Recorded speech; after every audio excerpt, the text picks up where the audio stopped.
ये कहानी है 2008 की एक अंधेरी और ठंडी रात की। इस रात 3 दोस्त एक ट्रेन में सफ़र कर रहे थे, पर उन्हें क्या पता था कि इस सफ़र में वे एक ऐसी रहस्यमयी शक्ति से सामना करेंगे जिसे कोई भी समझ नहीं पाया है। दोस्तों, यह कहानी उन 3 दोस्तों की है जिनकी जिंदगी उस रात के बाद हमेशा के लिए बदल गई। जब भी ट्रेन गुजरती है तो अब भी यात्रियों को एक रहस्यमयी परछाई दिखाती है, लेकिन वह परछाई कौन है और क्या वे लोग कभी बच पाए थे? सुनिए आज की हमारी इस कहानी में। पर उससे पहले अगर आपने भी अभी तक हमारे इस चैनल को सब्सक्राइब नहीं किया है तो सब्सक्राइब कर लीजिएगा। तो दोस्तों, चलिए और शुरू करते हैं इस कहानी को। दोस्तों, ये कहानी है विक्रम, समीर और करण, 3 दोस्तों की। ये बचपन के दोस्त थे। ये तीनों दोस्त गुजरात के अलग अलग हिस्सों से थे, लेकिन स्कूल के दिनों से ये एक दूसरे के बेहद करीब थे। विक्रम, जो कि एक समझदार और संयमी इंसान था, वह हमेशा चीज़ों को तर्क से देखता था और उसका मानना था कि हर चीज का एक वैज्ञानिक कारण होता है। उसके पिता एक डॉक्टर थे, इसलिए उसका रुझान हमेशा विज्ञान की ओर रहा।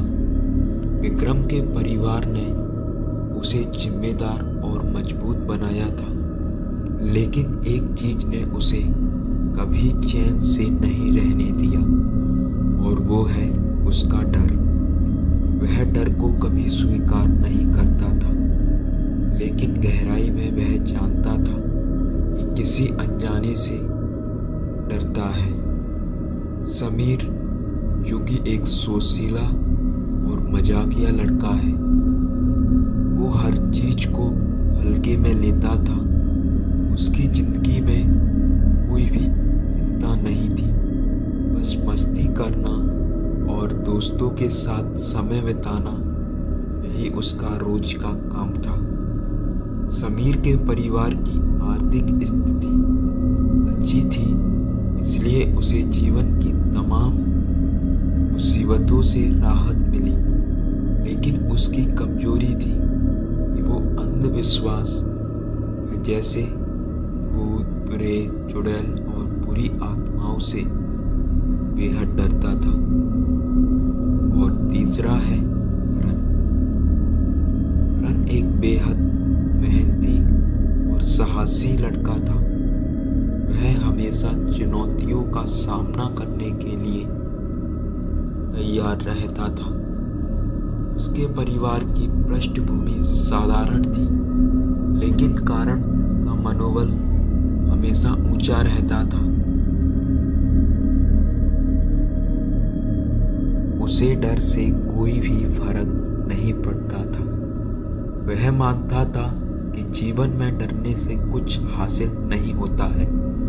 हालांकि उसकी भी एक कमजोरी थी, और वो थी कि वो जल्दबाजी में फैसला करना, जो कि बार बार उसे मुसीबत में डाल देता था। तो घटना शुरू होती है यहाँ से, जब 2008 की गर्मियों में ये तीनों एक ट्रिप पर जाने का फैसला करते हैं। और ये तीनों एक गुजरात के छोटे से शहर में एक ट्रेन पकड़ने वाले थे, जो उन्हें एक लोकप्रिय पिकनिक स्थल तक ले जाती है। तीनों बेहद उत्साहित थे। वे ट्रेन में सवार हो गए और मस्ती करने लगे। अब रात का समय था और ट्रेन का सफ़र लंबा था। धीरे धीरे ट्रेन शहर के अंधेरे और सुनसान इलाकों से गुजरने लगी। चारों ओर घना अंधेरा छाया हुआ था और बाहर सिर्फ ट्रेन की आवाज़ सुनाई दे रही थी। विक्रम, समीर और करण एक खाली डिब्बे में बैठे थे जहां सिर्फ वे 3 लोग ही थे। समीर हमेशा की तरह चुड़ैलों और भूतों की कहानियां सुना रहा था और करण उसे चिढ़ा रहा था, जबकि विक्रम उसकी बातों को मजाक में ले रहा था।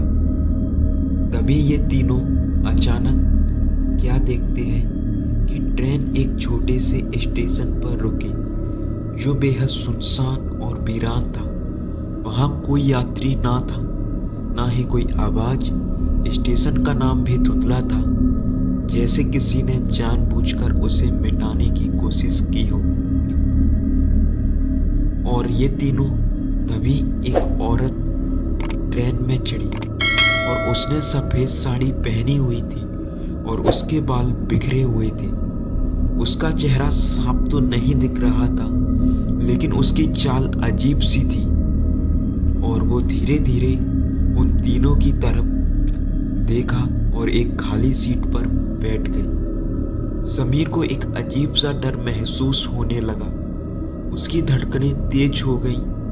विक्रम ने इसे एक साधारण घटना मानते हुए समीर को शांत करने की कोशिश की और कहा, अरे वो औरत ही तो है, उसमें डरने की क्या बात। लेकिन करण ने मजाक में कहा, क्या हो गया समीर, चुड़ैल देख ली क्या। लेकिन थोड़ी देर बाद ट्रेन के डिब्बे में एक अजीब सी ठंडक फैलने लगी। उन्हें लगा कि जैसे ठंड का महीना पड़ रहा हो, पर बात और कुछ ही थी, क्योंकि इस वक्त गर्मी का टाइम था और ट्रेन में ठंड पड़ जाना उनके लिए एक सोचने वाली बात बन गई। विक्रम, जो हमेशा हर चीज को तार्किक रूप से देखता था, इस ठंडक को महसूस करके उसे थोड़ी हैरानी पड़ी। लेकिन समीर के चेहरे पर डर साफ नजर आने लगा। वह उस औरत की तरफ बार बार देख रहा था, लेकिन उसका चेहरा अब भी छिपा हुआ था।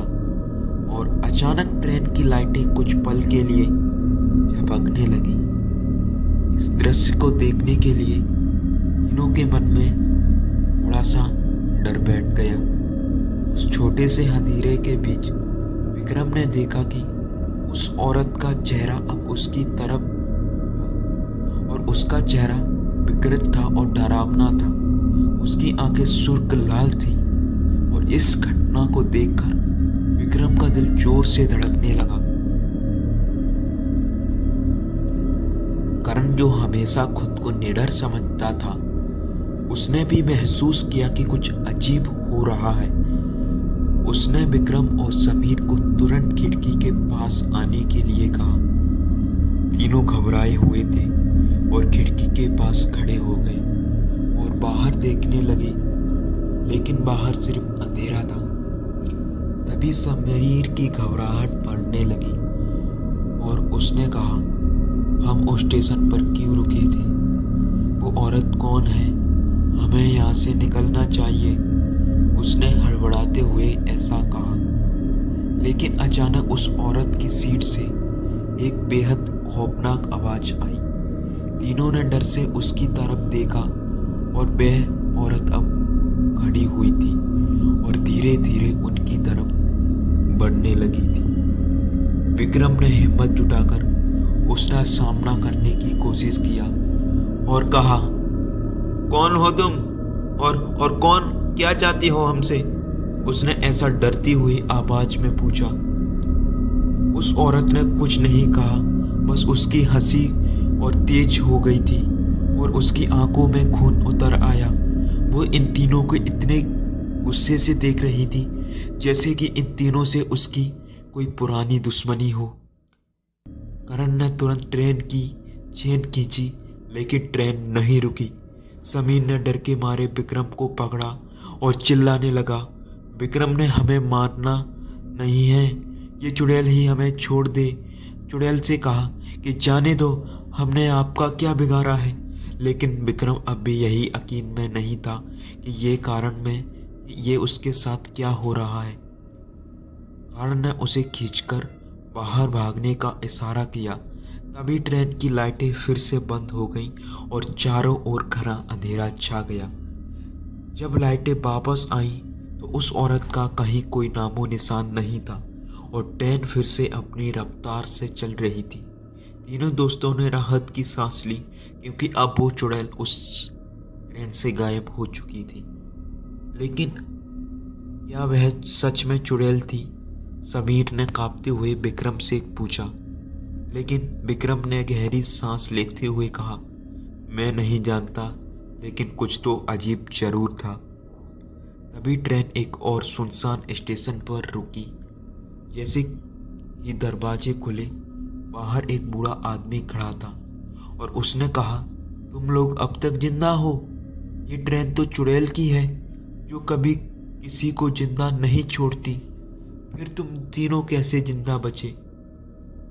उस बूढ़े आदमी की बात को सुनकर इन तीनों के दिल में एक बेहद डर छुप गया था और उन्होंने उनसे पूछा, ये आप क्या कह रहे हो?